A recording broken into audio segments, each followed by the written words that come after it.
আজকে আপনাদের কাছে আমরা ভোট চাইতে আসিনি। ভোট আপনার বিবেকের প্রতিধ্বনি। আপনি কারে দিবেন না দিবেন বিবেক আপনাকে গাইড করবে। কিন্তু আমরা একটা সুস্থ সমাজের জন্য, একটা হেলদি সোসাইটির জন্য, একটা জাস্ট সোসাইটি যেটা সামাজিক সুবিচারের উপরে প্রতিষ্ঠিত হবে, এরকম একটা সোসাইটির জন্য আমরা সবাই মিলেমিশে কাজ করতে চাই।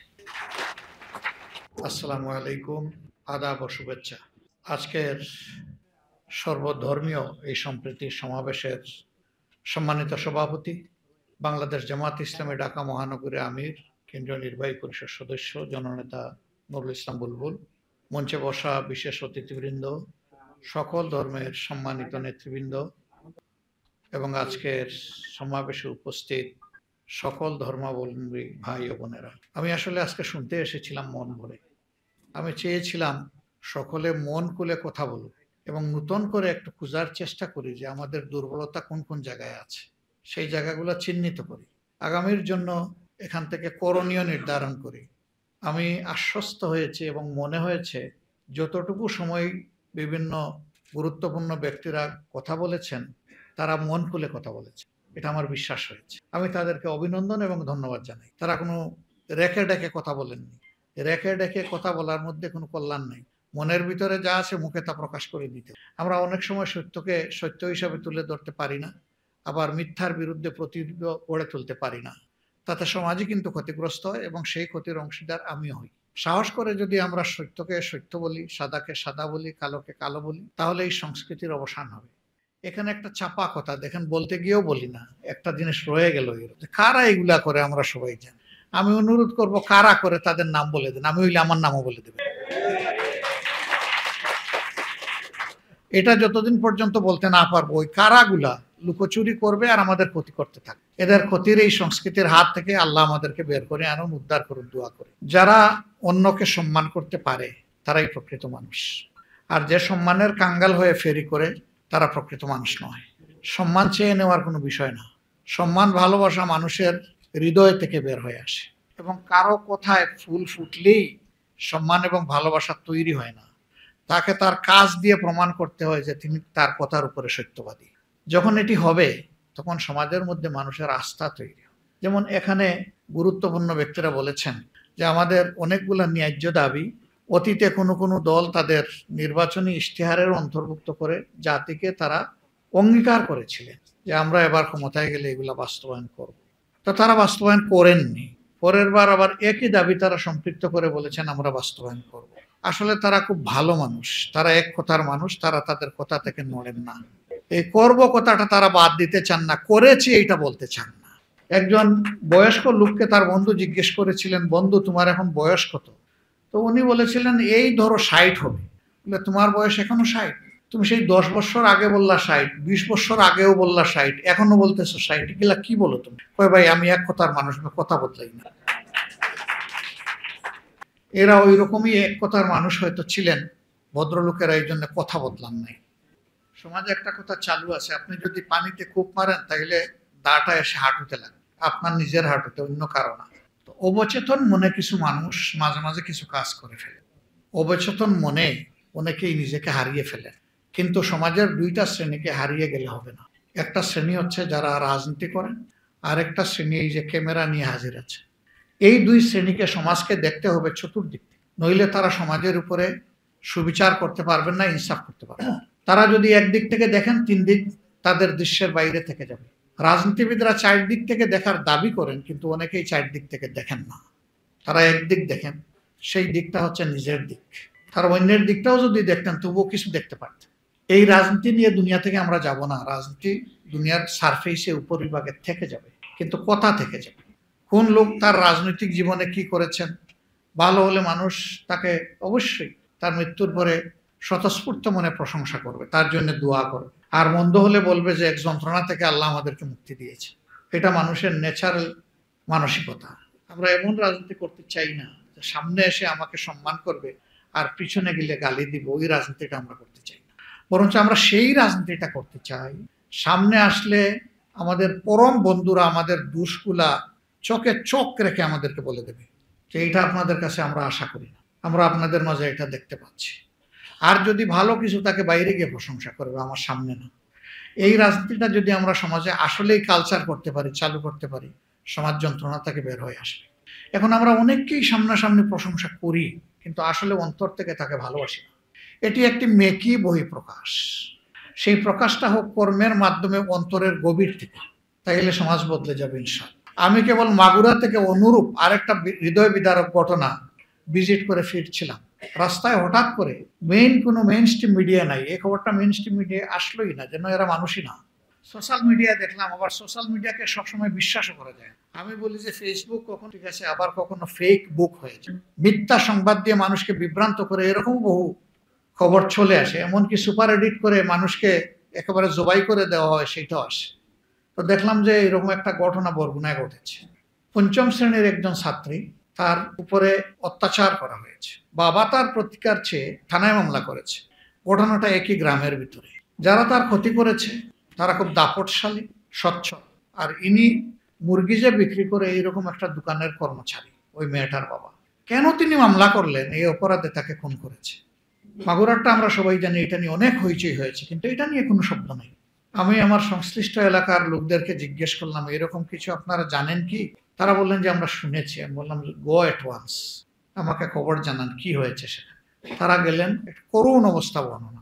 আমি তাদেরকেও কিছু জাকুনি দিলাম, বকুনি দিলাম, যে আমি এখানে 150 মাইল দূর থেকে জানতে পারলাম, আপনারা 1.5 মাইল দূর থেকে জানলেন না কেন? এটা তো আপনাদের নৈতিক দায়িত্ব ছিল। হয় এবার আমি পরের দিন ওই দিকে রওনা দিলাম। আমার কিছু কাজ ছিল, সেটা স্থগিত রেখে আমি গেলাম। আমি যাওয়ার আগে সাংবাদিক বন্ধুরা তারা বাড়ির উঠান নিজেদের দখলে নিয়ে নিছে। আমি গিয়ে হাত জোর করে বললাম, একটা মেয়ের ইজ্জত ক্ষতিগ্রস্ত হয়েছে, তার বাবা নির্মমভাবে নিহত হয়েছে। আমি হাত জুড়ে আপনাদেরকে অনুরোধ করি, আপনারা সামনের রাস্তায় যান। আমি এইখানে আপনাদের সাথে কথা বলে আপনাদেরকে কষ্ট দেব না। আর এই পরিবারের ইজ্জতে আরেকটা পালক সেখানে যোগ হোক, এটা আমি চাইব না, বেইজ্জতের পালক। আপনারা মেহরবানি করে আমাকে সাহায্য করেন। আমি ধন্যবাদ জানাই। আর বেশি বলতে হয় নাই, তারা সবাই চলে গেছে। আমি ঘরের ভিতরে যখন ঢুকি, 2 জন সঙ্গীকে সাথে নিয়ে ঢুকছি, বাকিদেরকে আমি এলাও করি নাই। আমি বলেছি প্রত্যেকটা মানুষের ইজ্জতের বিষয় আছে, আমি তাদেরকে মানুষের মুখোমুখি করতে চাই না। আমিও যদি উপস্থিত না হয়ে কাজটা করতে পারতাম, সেটি আমার কাছে সম্মানের হতো, ভালো লাগতো, কিন্তু এটা সম্ভব না। আমাকে তাদের অবস্থাটা অ্যাসেস করার জন্য যেতে হবে। একটা পর্যায়ে মাত্র একজন সঙ্গী রেখে আমি দ্বিতীয় জনকে বলছি আপনিও চলে যান। তাদের কথাবার্তা শুনলাম, দেখলাম, ঘর দুয়ার অ্যাসেস করলাম, প্রত্যেকটা রুমে ঢুকলাম তাদের অনুমতি নিয়ে একটা একটা করে। তারপরে আমার করণীয়টা আমি ঠিক করলাম ওখানে দাঁড়িয়ে, যে আমার কি করণীয়, আমার প্রিয় সংগঠনের কি করণীয়। তো মহিলা বিলাপ করতেছিলেন, যিনি বিধবা হয়েছে, নির্যাতিত মেয়েটির মা। তিনি তার মেয়েটিকে আমার সামনে আনতে চাইলেন। আমি বললাম প্লিজ তাকে আমার সামনে আনবেন। এটি তার বড় মেয়ে, 3.5 বছর, আর একটা কুলের শিশু 2.5 মাস। যিনি মারা গেছেন তার বৃদ্ধ মা আছেন। মা কাঁদতেছেন একদিকে, আর বিধবা তিনি কাঁদতেছেন আর। আসলে তো তাদেরকে সান্ত্বনা দেওয়ার কোনো ভাষা নেই। তারপরে ছোট বাচ্চাকে নিয়ে বললাম যে এটা আমারে দিয়ে দেন। তার বাবা তো নাই, আরে পালবে কে? মহিলা বললেন আপনি নিয়ে গেলে খুশি হব। 2.5 মাসের বাচ্চা, আমি কিভাবে এই বাচ্চা পালবো? বাকি দুইটাকে কিভাবে? আমি কুলে নিয়ে বললাম বাচ্চা আমি নিলাম, আবার আপনার কাছে আমি আমানত রেখে গেলাম। আমাদের পক্ষ থেকে এই বাচ্চাকে আপনি লালন পোষণ করবেন। এই বাচ্চা আপনার বাকি 2 বাচ্চা, এটা যেহেতু সর্বকনিষ্ঠ, সে যতটুকু লেখাপড়া করতে চায়, পূর্ণ বয়স্ক না হওয়া পর্যন্ত, তার বিবাহ হওয়া পর্যন্ত আপনার পরিবারের দায়িত্ব আমরা নিই। শুধু দোয়া করবেন আমরা যেন এই সিদ্ধান্ত বাস্তবায়নে কখনো কোনো কমতি না করি। আমি তাদের মাসিক আয় কি ছিল সর্বসাকুল্যে এটাও জানার চেষ্টা করেছি। একটা পরিমাণ অর্থ দিয়ে বলেছি এটি 3 মাসের, এটা আপনার হাতে রাখেন। 3 মাস পরে প্রতি মাসের 1ম তারিখ আপনাদেরকে আমাদের লোকেরা পৌঁছে যাবে, এবং আমাদের দায়িত্ব আমরা পালন করব। এরকম কয়টা পরিবারের দায়িত্ব আমরা নিতে পারবো, আর কয়টা পরিবারের খোঁজখবর আমরা জানি? আমরা তো ওই সংস্কৃতির বিকাশ নয়, বিনাশ চাই। কয়টা মন্দির, কয়টা মঠ, কয়টা চার্চ আমরা পাহারা দিতে পারবো, এবং কতদিন পারবো? আমরা এই সংস্কৃতিটা মাটির নিচে চলে যাক সেটা চাই। এই দেশে আমি জন্মগ্রহণ করার কারণে, আমি একজন মুসলমান হওয়ার কারণে যদি আমার মসজিদ পাহারা দেওয়া না লাগে, তাহলে কেন মঠ, চার্চ এবং মন্দির পাহারা দেওয়া লাগবে? আমরা এই সংস্কৃতি দেখতেই চাই। হ্যাঁ, আমরা সরকারে নই, কিন্তু আমরা তো একটা দায়িত্বশীল সংগঠন।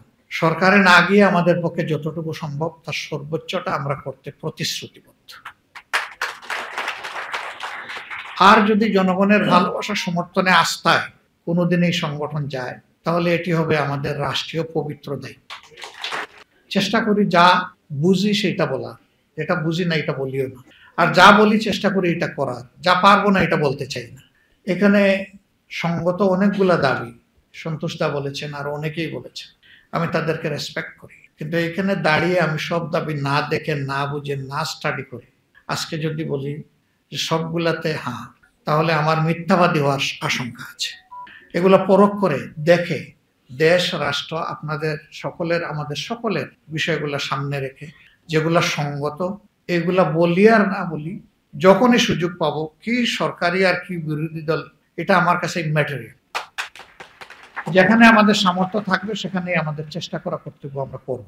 তবে হ্যাঁ, সরকারে গেলে তখন প্রশাসনিক ব্যবস্থার মাধ্যমে এটা নিশ্চিত করার সুযোগ হয়, আর না গেলে এটা কল্যাণধর্মী কিছু কাজের মধ্যে সীমাবদ্ধ থাকে, কিছু প্রতিবাদ, কিছু বিরোধিতার মধ্যে সীমাবদ্ধ থাকে। কিন্তু নির্মূলের কাজটা, অসৎ কর্ম অপকর্ম নির্মূলের কাজটা সরকার ছাড়া চাইলেও সমাজের নির্দিষ্ট কোনো অংশ করতে পারবে না, এটা ইম্পসিবল। আজকে আপনাদের কাছে আমরা ভোট চাইতে আসিনি, ভোট আপনার বিবেকের প্রতিধ্বনি। আপনি কারে দিবেন না দিবেন বিবেক আপনাকে গাইড করবে, কিন্তু আমরা একটা সুস্থ সমাজের জন্য, একটা হেলদি সোসাইটির জন্য, একটা জাস্ট সোসাইটি যেটা সামাজিক সুবিচারের উপরে প্রতিষ্ঠিত হবে, এরকম একটা সোসাইটির জন্য আমরা সবাই মিলেমিশে কাজ করতে চাই। এই জায়গাটায় আপনাদের সহযোগিতা আমাদের বড়ই প্রয়োজন। অনেকে বলেছেন আমরা কারো করুণা নিতে চাই না, আমি বলি নিতে চাই, শুধু একজনের, যিনি স্রষ্টা, আর কারো না। স্রষ্টা ছাড়া কারো করুণার পাত্র হতে চাই। আমি যদি না চাই তাহলে আমি কেন চাইবো যে আরেকজন চাও? এটা তো অন্যায়। আপনাদের কথা আপনারা সংসদে গিয়ে বলবেন, এটাই যথার্থ। পেটে ব্যথা, হার্টে ব্যথা, ঘাড়ে ব্যথা, আপনি আমাকে বললেও কি আমি সেই ব্যথা অনুভব করতে পারবো? আপনার ব্যথাটা যখন অনুভব করে আপনি কথা বলবেন, সেটা হবে মোস্ট অ্যাপ্রোপ্রিয়েট। আমরা বিশ্বাস করি এটি একটা ফুলের বাগান, আমাদের প্রিয় বাংলাদেশ। যদি এক জাতের ফুল কোনো জায়গায় লাগানো হয়, মানুষ বলে যে ফুল চাষ করেছে, আর যদি বিভিন্ন জাতের ফুল থাকে, মানুষ বলে বাগান গড়ে তুলেছে। আমরা সেই চাষে নয়, বাগানে বিশ্বাসী। আমরা আমাদের ফুলের বাগান কোনো বুতুম পেঁচা আর নষ্ট করুক, এটা আমরা চাই না। এই বাগান পাহারা দেওয়ার দায়িত্ব আমাদের সবার। আমি জামাতে ইসলামের পক্ষ থেকে আশ্বাস নয়, আহ্বান জানাচ্ছি, আসুন আগামীতে যদি পছন্দ করেন তাহলে জামাতে ইসলামের ব্যানারেই আপনারা নির্বাচনের জন্য তৈরি হন। জামাতে ইসলামের ক্যান্ডিডেট হিসাবে আমরা আপনাকে আপনার সাথে হয়ে জনগণের কাছে নিয়ে যাব। আপনাদের কথা আপনারা বলবেন, গলা ঝেড়ে খুলে মুক্ত মনে বলবেন। আপনারা আসলে মোস্ট ওয়েলকাম, না আসলে অন্তত ভালোবাসার জায়গাটা চাই, এবং সেটা কোনো ব্যক্তির জন্য না, কোনো দলের জন্য না, আপনার নিজের জন্য এবং আপনার প্রিয় দেশের জন্য। আমরা আর দেখতে চাই না এই দেশ থেকে যে কোনো ধর্মের একজন মানুষ, সে মুসলিম, হিন্দু, বৌদ্ধ না খ্রিস্টান, নির্যাতিত হয়ে দেশকে নিজের জন্য আপদ মনে করে দেশ ছাড়বে, এটা আর আমরা দেখতে চাই না। অতীতে যারা এরকম আপদ মনে করে জালিমদের হাতে নির্যাতিত হয়ে দেশ ছেড়েছে, আমরা তাদেরকে আমাদের দেশে ফিরিয়ে আনতে চাই। তার নিজের জন্মস্থান, তার অধিকারের জায়গায় সে আসুক, কোনো অসুবিধা নেই। এটা থেকে যদি এরকম একটা পরিবেশ সৃষ্টি করতে পারি, সারা দুনিয়া এটা থেকে শিক্ষা নেবে। আমরা কি সারা দুনিয়ার শিক্ষা সারা জীবন শুধু অনুসরণ করব? আমরা কোনো উদাহরণ সৃষ্টি করতে পারি না?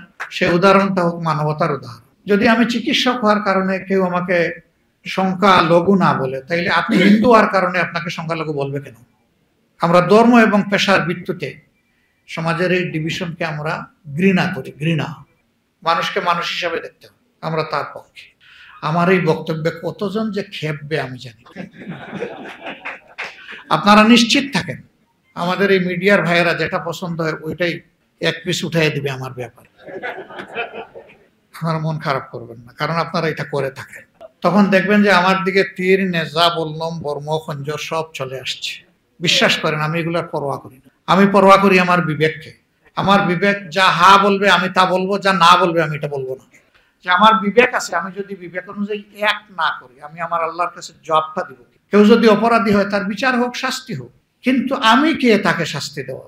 তার জন্য বিদ্যমান সমাজের বিচার কাঠামো আছে, যেটাই থাকুক ওখানে যাকে এটা রেফার করে। মবকে আমি এলাও করবো না। আমার ডিকশনারিতে এমন কোনো কাজ নাই যেটা অন্যের সন্তান করলে এটা সন্ত্রাস, একই কাজ আমার ছেলে করলে এটা সাহস, আমি এটা মনে করি। আমার ছেলে যদি একই কাজ করে সেও সন্ত্রাসী, কিন্তু আমি একই বিষয়কে দুইভাবে দেখব, এটার নাম সুবিচার নয়। বাংলাদেশ জামাত ইসলামী সেই মানবিক সমাজের জন্য লড়াই করছে। যদি আমাদের কাজের সাথে কথার মিল দেখেন, আমরা আপনাদের সহযোগিতা চাই, কিন্তু কাজের সাথে যদি কথার মিল না দেখেন, আপনারা আমাদের কাছেও আসবেন, আপনারা আসবেন। বরঞ্চ আসার আগে আমাদেরকে আঙ্গুল দিয়ে ইন্ডেক্স ফিঙ্গার পয়েন্ট করে বলবেন আপনি বলেছিলেন এই করছেন। এই সহযোগিতা আপনাদের কাছ থেকে আমরা চাই। পারবেন না? আমরা যদি ভুল করি চোখে চোখ রেখে বলবেন না, আমাদেরকে বলে দিবেন। অন্য কেউ এলাও করুক না করুক, আমরা এলাও না, আমরা ওয়েলকাম করে, আমরা অভিনন্দন জানাবো। আমরা বিশ্বাস করি সে আমার বন্ধু নয় যে আমার ভুল আড়াল করে আমার সামনে আর গিয়ে বলে অন্যের কাছে, বরঞ্চ সেই আমার প্রকৃত বন্ধু যে আমার ভুলটা আমাকে ধরে দিয়ে সাহায্য করে। আমরা আপনাদের কাছ থেকে সেই বন্ধুত্ব, সেই ভালোবাসাটা চাই। আপনারা আমাদেরকে সাহায্য করবেন। আসুন আবারও আমাদের স্লোগান হোক, দেশ আমাদের প্রিয় দেশ, জাতি নয়, ধর্ম নয়, বর্ণ নয়, গোষ্ঠী নয়, গোত্র নয়, সবাই মিলে আমরা বাংলাদেশি, এবং সবাই মিলেই সবগুলো হাতকে একত্রিত করে আমরা বাংলাদেশকে গড়ব। এখানে পলিটক্রেসি নয়, এখানে মেরিটক্রেসি ফাংশন যেন পড়ে। এই স্লোগান অনেকেই অতীতে দিয়েছেন, কিন্তু মেধাবীদের সংকুলান করে দেব দিয়েছেন নিজের দলের মেধাবীদেরকে, বাকিরা আর কেউ মেধাবী না। এখানে দল ধর্মের ঊর্ধ্বে উঠে মেধাও যেন ইনসাফের ভিত্তিতে নির্ধারিত হয়, যেটা অনেকে আফসোস করে গেছেন। কোনো আমলেই ডিসক্রিমিনেশন হোক, এটা আমরা চাই না। আমরা চাই যে ডিসপেরিটির এগেনস্টে পেরিটিটা এস্টাবলিশ হোক আমাদের সমাজে। আপনারা কষ্ট করে এসেছেন, মন ভরে কথা বলেছেন, দীর্ঘক্ষণ বসে কথাও শুনেছেন। আমি আয়োজকদের পক্ষ থেকে, আমাদের প্রিয় সংগঠনের পক্ষ থেকে আপনাদেরকে অভিনন্দন জানাই, কৃতজ্ঞতা জানাই। ভবিষ্যতে যেন আপনাদের ডাকে আমি সাড়া দিতে পারি, আমার দল সাড়া দিতে পারে, এবং আমাদের পাশেও যেন ন্যায্য কাজে আপনারা দাঁড়াতে পারেন, সেই আশাবাদ ব্যক্ত করে আমার কথা এখানে শেষ করছি। আল্লাহ হাফিজ। বাংলাদেশ জিন্দাবাদ। সকলের নিরাপদ দেশ হোক আমাদের প্রিয় বাংলাদেশ।